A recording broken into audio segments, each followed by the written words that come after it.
We're glad that you're here. Come on, Collective Church. Can we give a round of applause to all of those visiting with us? So be sure to stop by and get your free gift after church. Man, I'm excited today. Today's speaker is no stranger of the house. He's a voice of this house. This will be actually his third time speaking here at the Collective Church. He spoke at the Nile. He spoke here, I think, last year, and he's here back this year. Chris Sonksen is an incredible person. He is an author. He is a pastor. He is a coach to leaders. He coaches coaches. He actually is the one that really inspired me, as next to Ashley, to really write the book that I wrote on leadership. But a lot of what you see here at the Collective Church has been inspired by his geniusness. He can pay me for that later. His geniusness. And he's just been a champion, gosh, in my life since I was a youth pastor.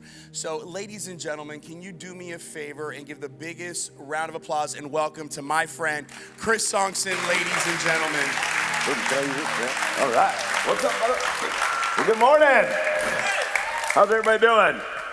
Good. I'm going to get rid of this, otherwise I'll kick that water all over the place.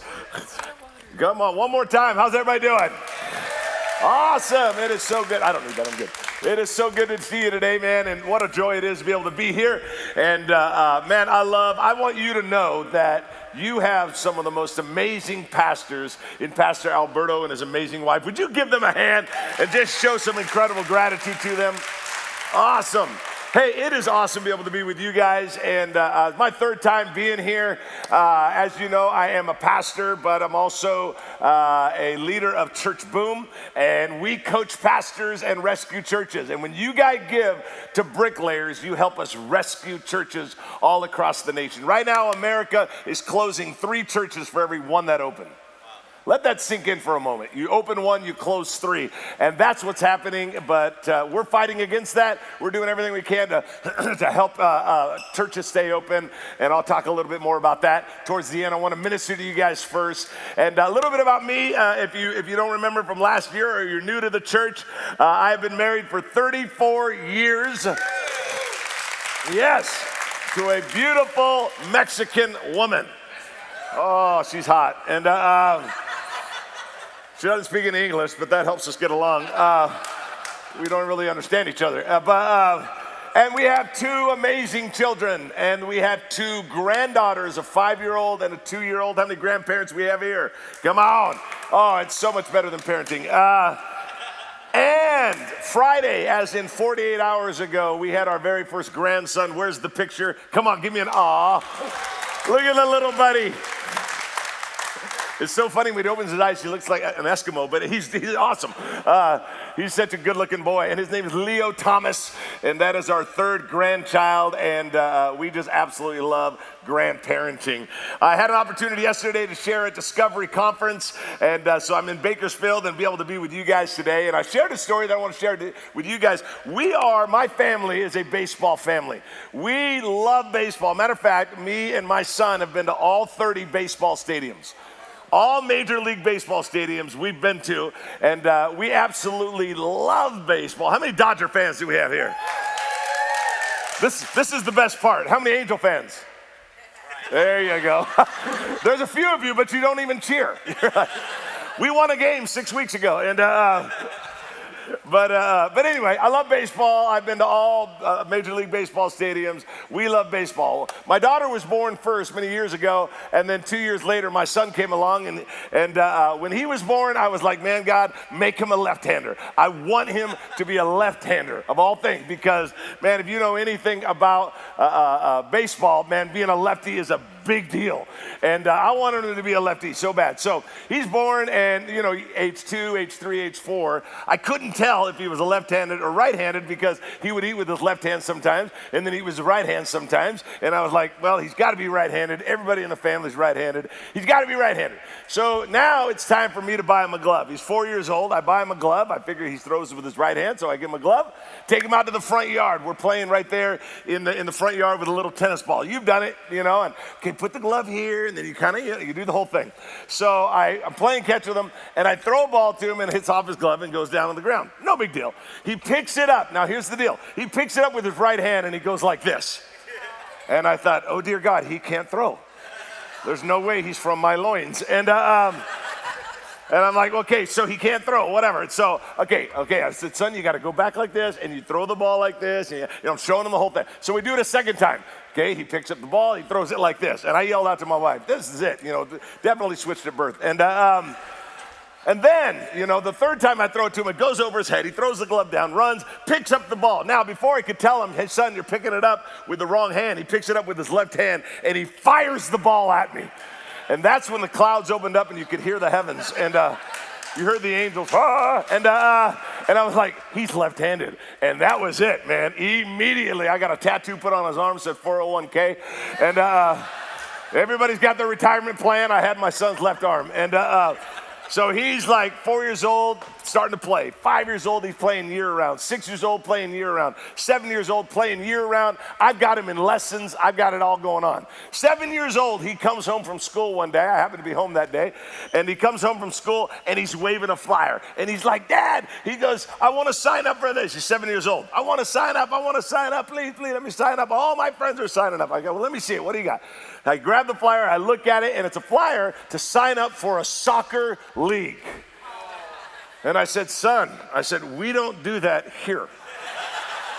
We're Christians. And so he begged me, but Dad, I want to sign up. I'm like, son, but finally I gave in. I'm like, okay, fine, sign up. So we sign him up for the soccer thing. Now, you've done it with your kids, soccer, baseball, football. You know the opening day. Opening day is like you go out, you take a picture, they all stand in front of their little banner, whatever the name of their team is, and it's opening day. Opening day. I have no idea what's going on with the soccer thing. I don't even understand soccer. It's the only thing where the minutes go up. And so I'm it's a weird thing. But anyway, so I'm there at this soccer grand opening day, and there's these little 7 and 8 year old teams. And you've got the Tigers, the Lions, you got the Cougars, the Panthers, the Jaguars. Then you get to my son's team, the Bumblebees. How can you have any confidence called the Bumblebees? And I'm like, and they were horrible, these kids. And none of them knew how to play soccer. But the coach would always say this. He would always tell them, okay, kids, protect your territory. Whatever you do, protect your territory. If you're over here, protect your territory. If you're over here, protect your territory. Whatever you do, protect your territory. So they would always say that, but clearly they didn't listen because they were horrible.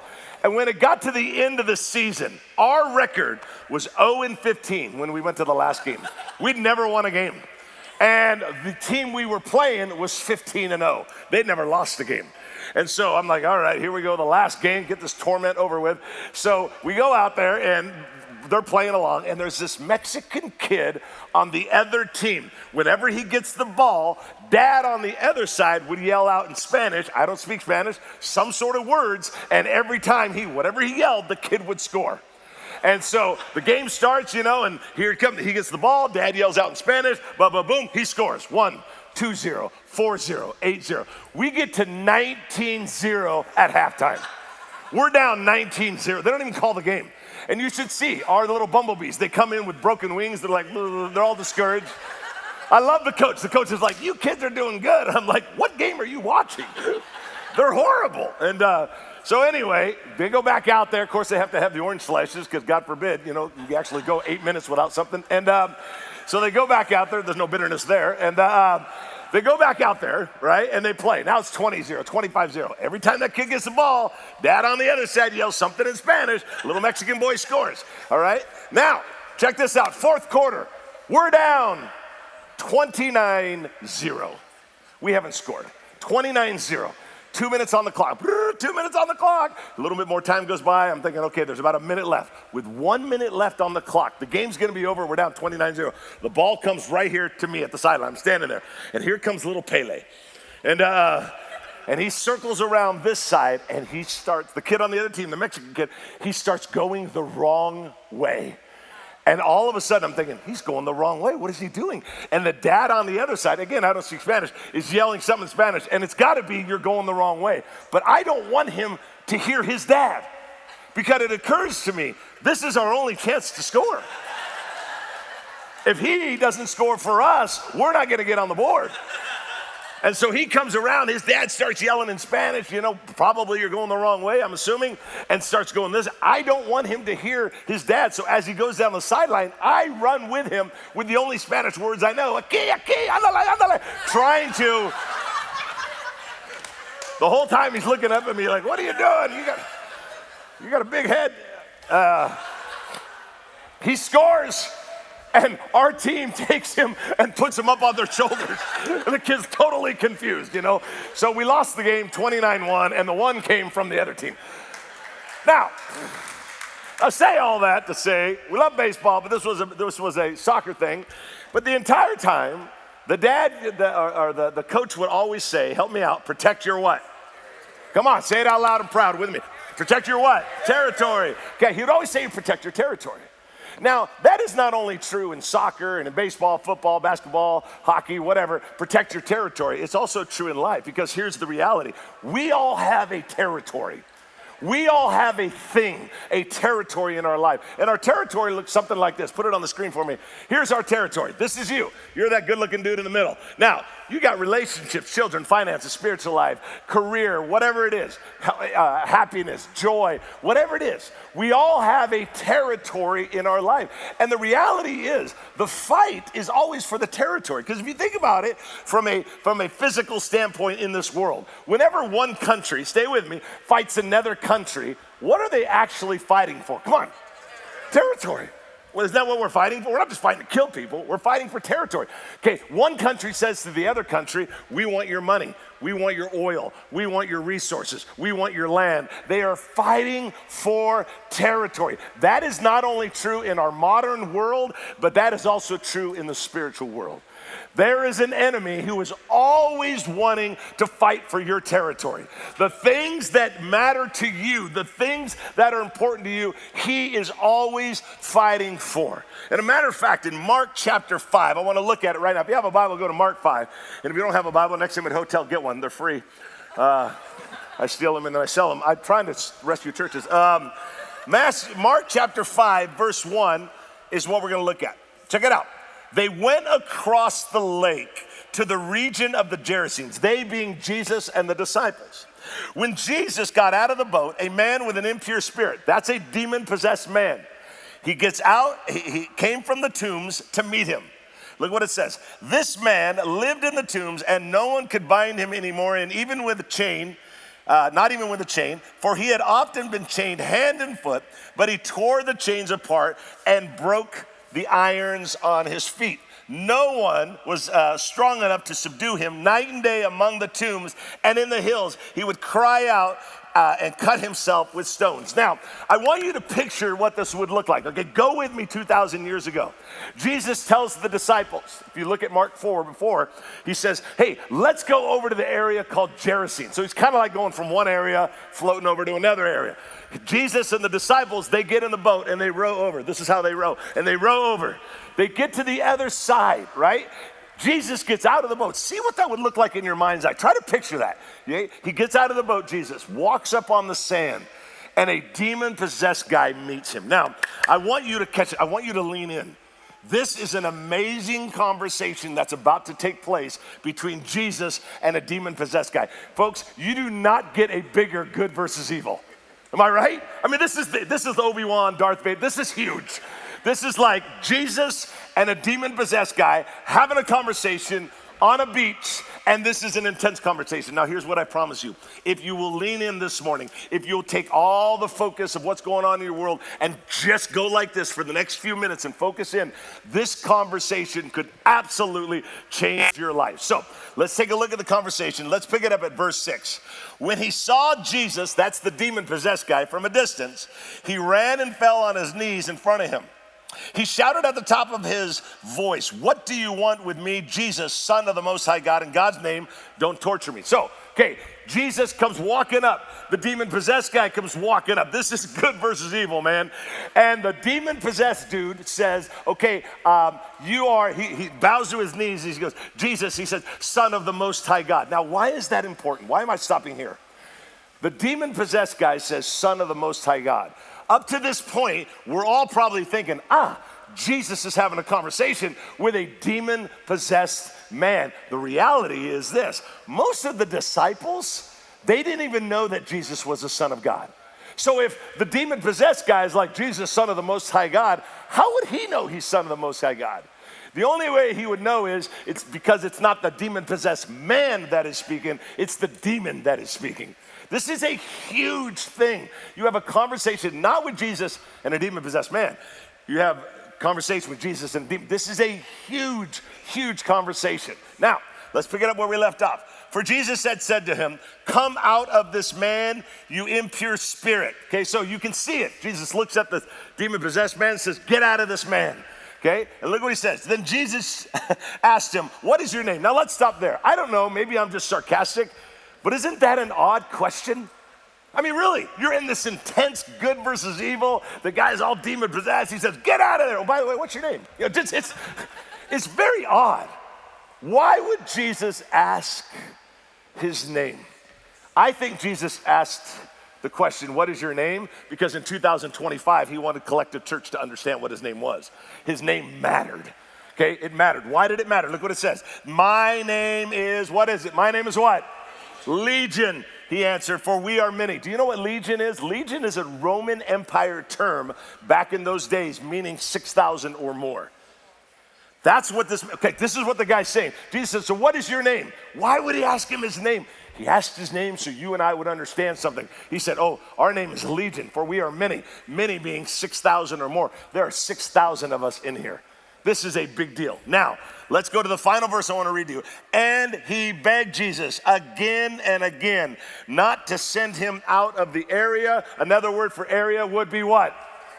Territory. Okay, so understand something. Jesus comes up, says, get out of this man. And the man and the demon-possessed guy says, okay, I'll get out of the man. But he begs him, but please let me stay in the territory. Remember the territory? I'll get out of your life, but I don't want to get out of your territory. Okay, and here's the big thing I want you to get. Put it on the screen for me. The enemy wasn't concerned with leaving the man. The enemy was concerned with leaving the territory. The enemy wasn't concerned with leaving the man. Help me out. The enemy wasn't concerned with leaving what? The man. He was concerned with leaving the what? Territory. That was the thing. See, that was the thing. Remember the territory? He wasn't concerned with just leaving the man. He was saying, okay, I want to mess with your territory. That's what the enemy does. He comes in, he says, okay, I'm not so concerned about you, but I want to mess with your marriage.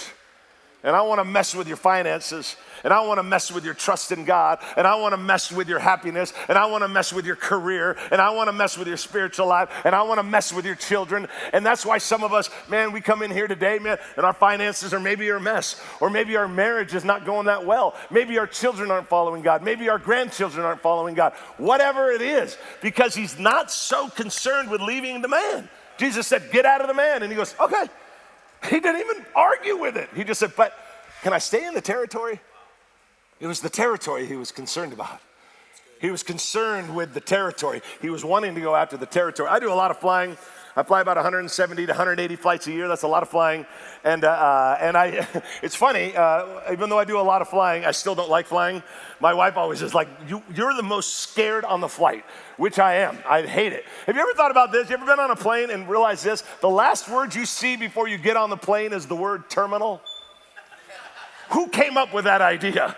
It may as well say you're gonna die. But so I go onto this plane, you know, and it's Southwest Airlines. That's a free-for-all. If you've ever been on there, they just put you on there like you're cattle.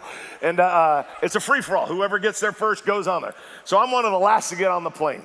Okay, this is a while back. Now I sit down. There's only middle seats, and I hate middle seats. Sitting next to me is a lady. She's about 100 pounds. She's reading a book. She's sitting at the window, and that's who you want to sit next to. 100 pounds, reading a book.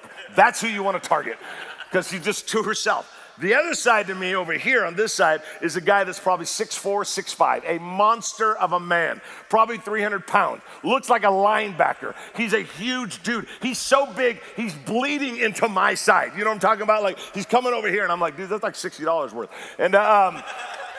And he's coming into my side. He's a big old dude, right? And I'm sitting in there just all crushed in between this little lady and this big old man. I'm just sitting there like this.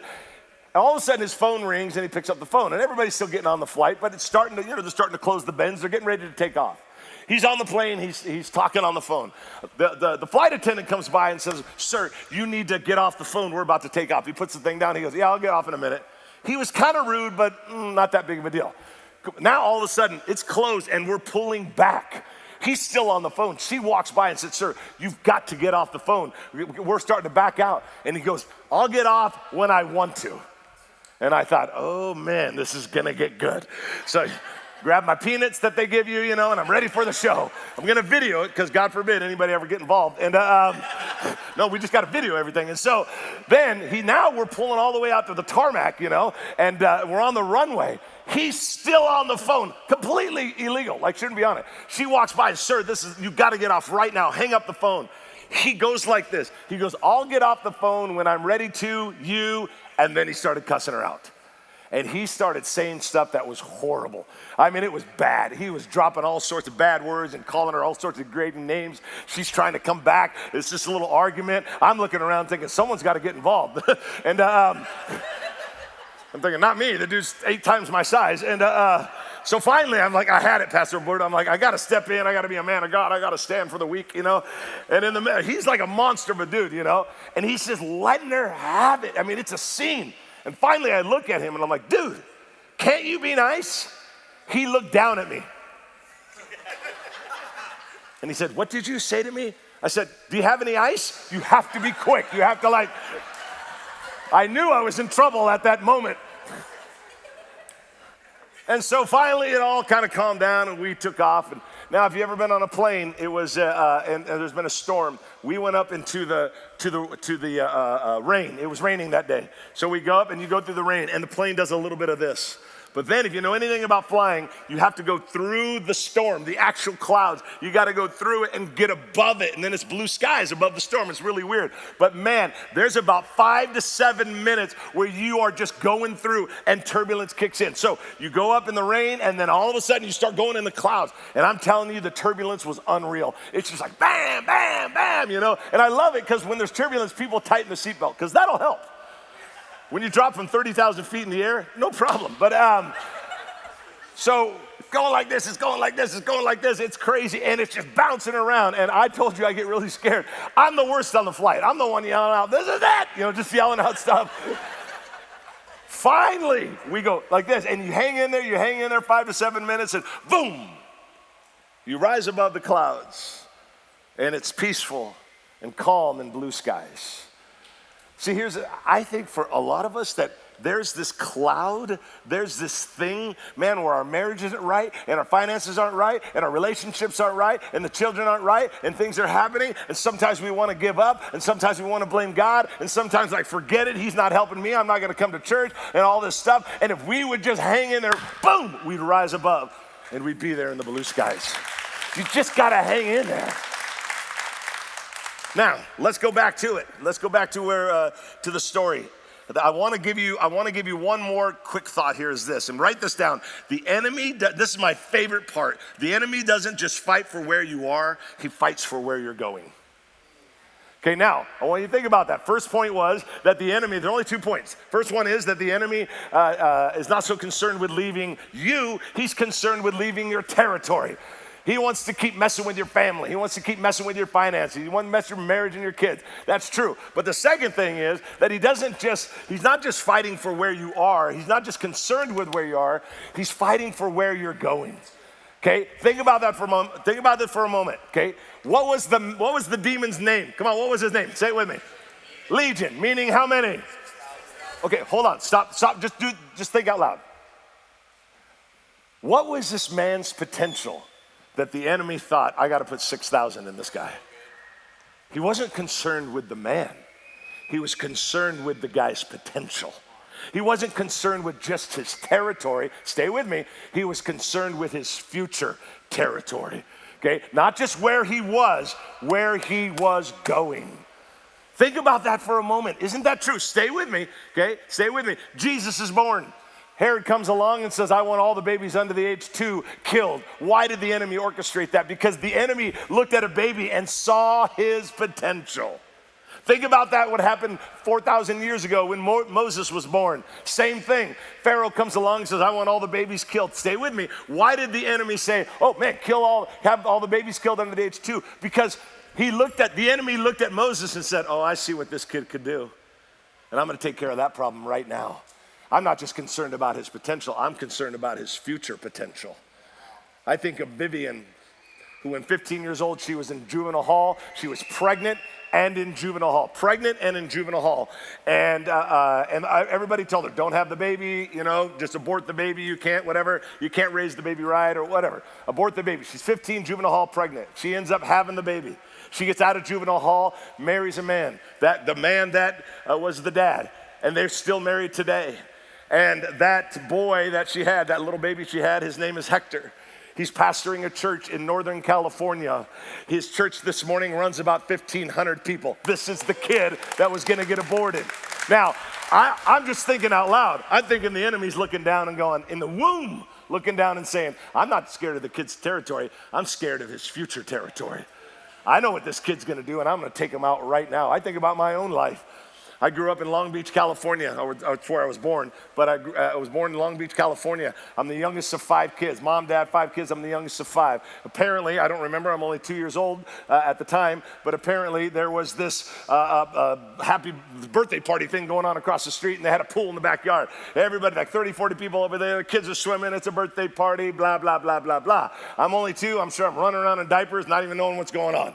Okay, apparently the ice cream man comes by. Remember that? When the guy would play, that's the guy that would sell ice cream but also be half on drugs. You remember him. And the ice cream man. And you want a snow cone, kids? And so the ice cream man, they hear the music at this birthday party and everybody runs out. My mom goes on one side, my dad goes on the other side, each one of them thinking they have the 2-year-old. They don't.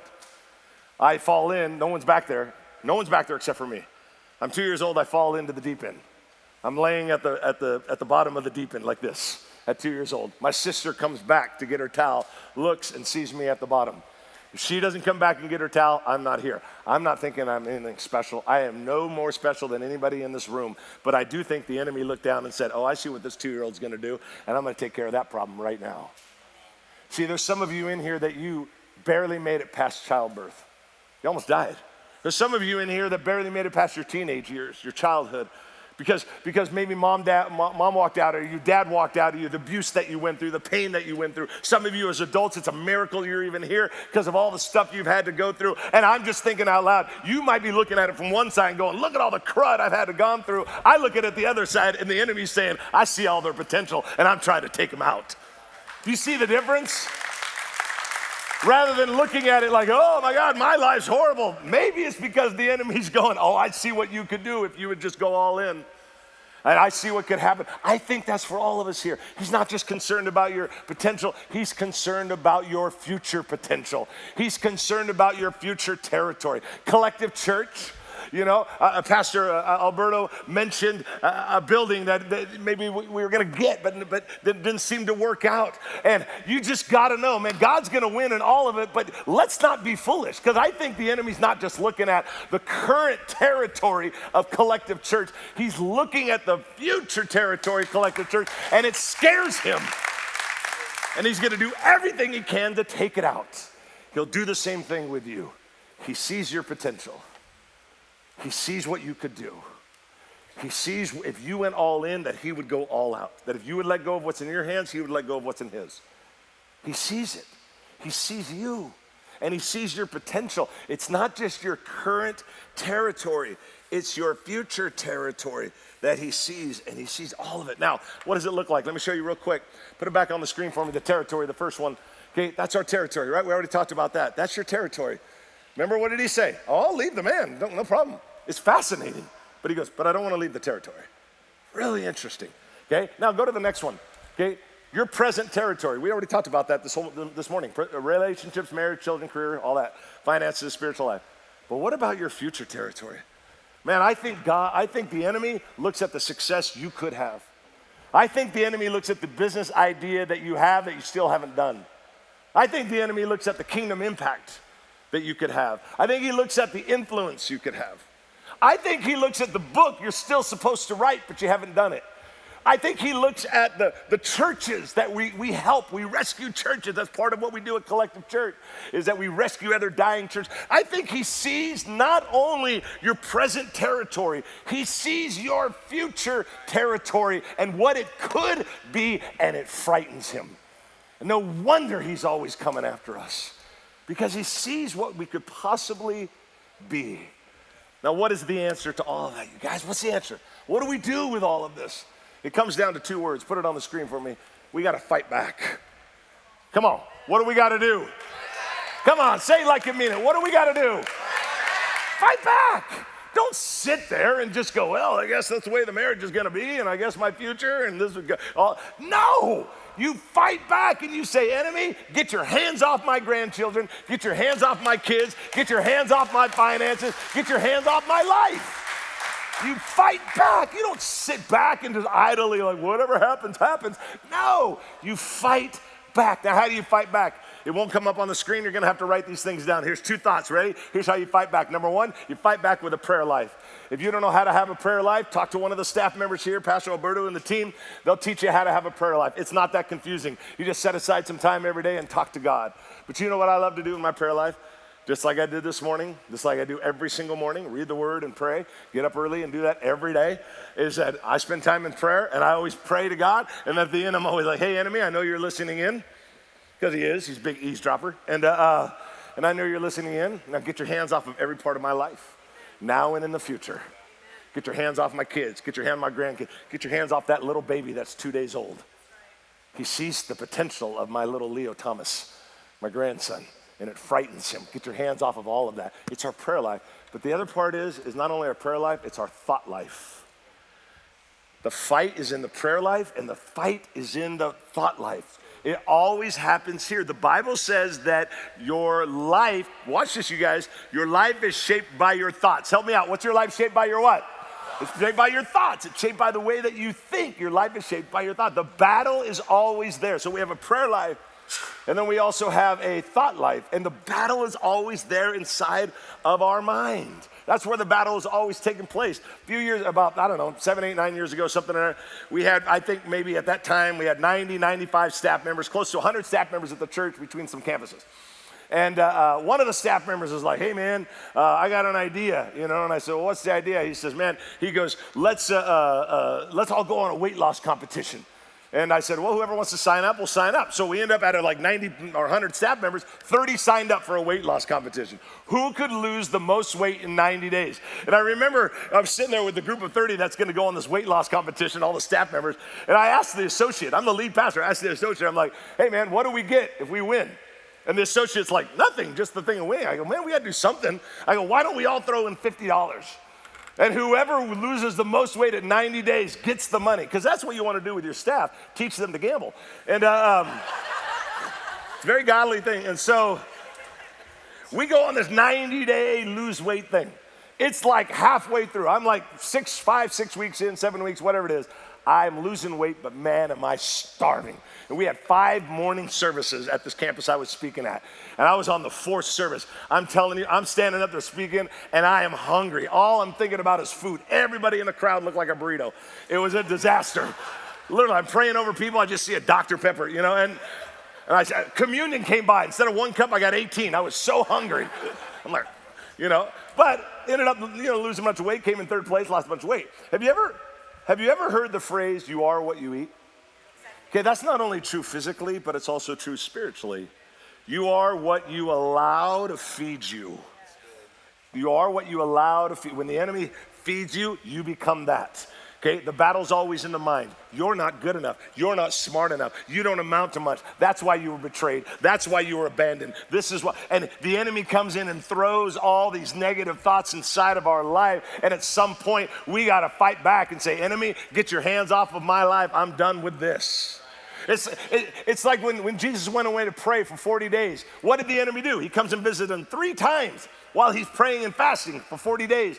And each time he would say something manipulative, and Jesus would fight back and say, no, that's not what the Word of God says. No, you got that wrong. He didn't just sit there and just humbly take it from the enemy. He fought back. And you got to fight back for your children. Fight back for your marriage. Fight back for your finances, for your job, for your future. Fight back. Get in the game and fight back. It's the prayer life, but it's the thought life. Because the enemy is not just concerned with your territory. He's concerned with your future territory. He knows what you could do. Women, you are a daughter of the Prince of Peace. All of you. Men, you are son of the Alpha and the Omega. And I mean this respectfully. Act like it. You belong to the King, man. Like, it's like someone does something, you're like, oh, do you know who you're messing with? I'm a daughter of the King. Open the door for me. Some of the women caught on to that. Or the son, you're the son of the King. Act like it. And let's fight back, because he's coming after your territory. And he's coming after your future territory. He's coming after your future potential. You gotta fight back. I told you at the beginning that you guys are a part of helping us rescue churches. I want to turn the corner here for a couple minutes, and then we're gonna I want to give something away to you, and then we'll wrap it up. But you guys are part collective church. Whenever you give to the bricklayers, part of that, a small portion of that, whatever the amount is, I don't know, but the portion wise, when you give to bricklayer, you're helping us rescue churches. Right now, America closes 3 churches for every one that open. 84% of churches are in decline right now. That's not happening here because you have amazing leaders, but that's happening all across America. And folks, how many know that when the lighthouses go out, America gets darker? The answer isn't the president. Maybe you got the president you want, maybe you didn't. It really doesn't matter. Spiritually, that's our job. We got to fight back. I love collective church, but I know I speak for Alberto. I love even more the church. The church matters more than anything. And you guys have done that. So we are fighting hard to rescue churches. And if you want to know what we're doing, basically, if a church is 30 or 40 or 50 people, we put them into a group with 5 other pastors. We coach them for up to 2 years, absolutely free. We give them resources for free. These dying churches, the pastors, we send them on a retreat to the Rocky Mountains for free. They don't pay a dime. Just in the last few weeks, we've had another 155 churches come in wanting to be rescued. We have been doing this for almost 5 years, and you guys have been a partner since really the church started. When this church started, first thing at Alberto was like, we got to care about the church. So I love about Alberto. It's like, yeah, we're trying to get this off the ground, but we got to sow some seed elsewhere as well if we want to harvest. And we are fighting for America's churches. And I want to thank you for giving to Bricklayer, because when you do, part of that is helping to rescue dying churches. Real quick, just to show you a snapshot, and then I'll wind it down. This is what it looked like in 1980 in America. It's pretty fascinating. In 1980, this is 1980, all the red dots kind of represent the saturation of churches. Did you know in the 60s and 70s, more people were joining the church than babies were being born? Isn't that wild? Okay, that was in the year 1980. Now watch what happens in the year 2000, the red dots. They start getting smaller. That's when we started closing more churches than we opened, okay, in America. The red dots represent the amount of churches. By the year 2020, the red dots started to look like this. We closed more and more churches. If we continue on this is 2025, 10 years from now in 2035, here's what it will look like. And it's going away. And you guys, listen to me, this is important. I believe firmly that all of us at the collective church, I believe firmly that this cannot happen on our watch. I think we got to do something about it. And I want to thank you for helping us rescue dying churches. Give to the Bricklayer. When you do, that helps a lot of other ministries, but one of the ministries is to help rescue dying churches. I want to give you a gift right now. If you have a phone, please grab your phone right now. That's the thing you're acting like you're taking notes on, but you're texting. Pull that out. Don't act like you're not. And I want to give you a free book right here. You can just grab that. It's absolutely free. It's a digital copy for free. It's 11 stories of 11 different churches that have been rescued. Folks, we've rescued now, and I think this deserves praise to God. We're approaching well over 1,000 churches that we've rescued. Isn't that amazing? It's only been in the last 4 or 5 years. This is 11 stories from those churches. They wrote the stories. The pastors did. And I want you to get that book. Matter of fact, also, just in the lobby, I'll be out in the lobby area. I've written a lot of books, but I have a couple of the books out there available. They're all about personal development. They're all about achieving your goals. They're all about fulfilling God's plan for your life.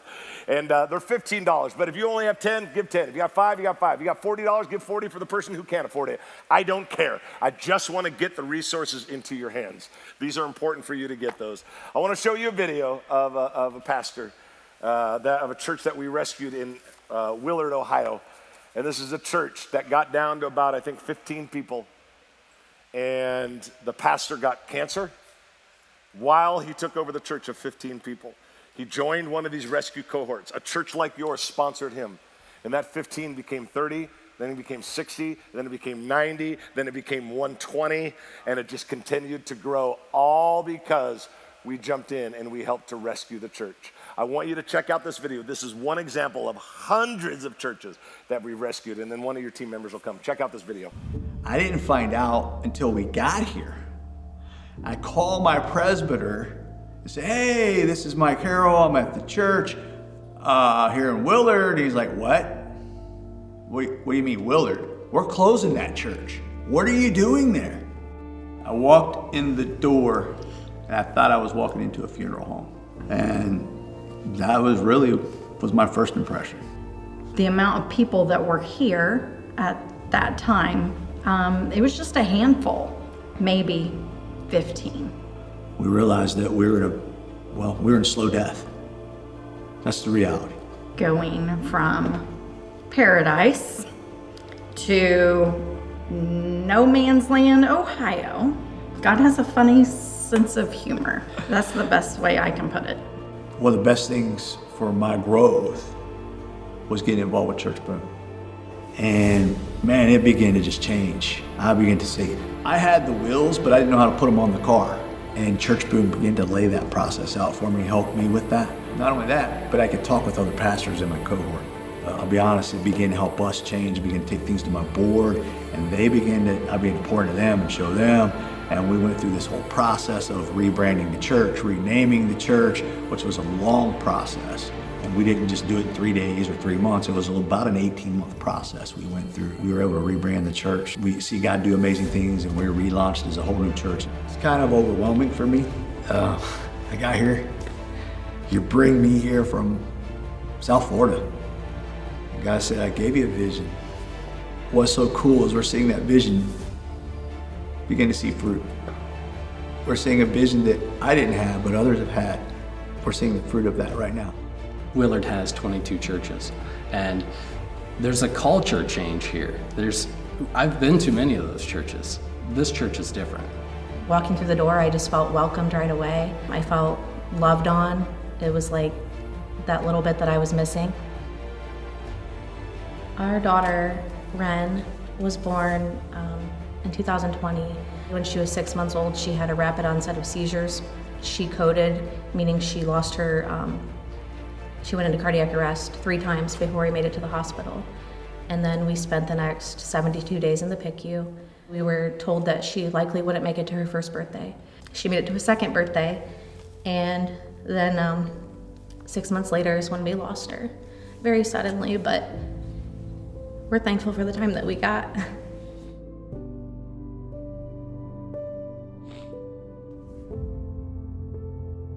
If we didn't have Mike and Michelle, if we didn't have the church, like we spent 72 days in a PICU, and a lot of that, I was completely alone. Physically, I was alone, but I always knew that I wasn't alone because we had a live stream, and every time I watched it, I was watching our church pray for us here. And not only that, but reaching out to us, sending what we needed. There's too much mention of one another in Scripture, and that's what we find at City Church is we love one another. There's a belonging. This is our family. And that is what is really pressed here. I think that's the big difference here. Church Boom has excelled so much in our pastor and in everyone else that he comes into contact with. It's opened him up to trying to show us how a church should be working, and he's so giving about it. It's not about, well, you're here and I need the numbers. It's more of, I want to help you get to heaven. if it wasn't for him doing that, and engaging with me and being in the life group, doing the church boom, I don't think I would be in a church.